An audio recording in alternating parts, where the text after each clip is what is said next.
ब्रेकनंतर महाराष्ट्र देशामध्ये आपल्या सगळ्यांचं पुन्हा एकदा स्वागत। ठाण्यात टोईंग व्हॅन संदर्भात नागरिक आक्रमक झालेले आहेत। वाहतूक विभागाच्या कार्यालयाबाहेर टोईंग व्हॅन विरोधात त्यांनी चक्का जाम केला। पंढरपुरात आषाढी नियोजनाच्या बैठकीत गोंधळ। विठ्ठल रुक्मिणी मंदिर समिती बरखास्त करण्याची सामाजिक कार्यकर्ते दत्ता काळेंची मागणी। जेजुरी खंडोबा मंदिरात 300 जोडप्यांच्या हस्ते मल्हार याग। अहिल्यादेवींच्या त्रिशताब्दीनिमित्त भव्य आयोजन।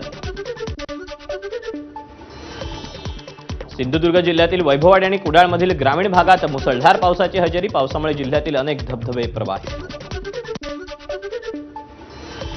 लातूरमध्ये विजांच्या कडकडाटासह पाऊस तर झाडांची पडझड झाल्याने वाहतूक विस्कळीत। गोवा मेडिकल कॉलेजला आरोग्यमंत्र्यांची अचानक भेट। उद्धट वर्तनामुळे डॉक्टर रुद्रेश तात्काळ निलंबित। रुग्णांची नीट वागा अन्यथा घरी चला। आरोग्यमंत्र्यांचा कर्मचाऱ्यांना सज्जड दौरा। बातम्यांसोबत बुलेटिनमध्ये वेळ झाली आणखी एका छोट्याशा ब्रेकची। पाहत रहा महाराष्ट्र देश।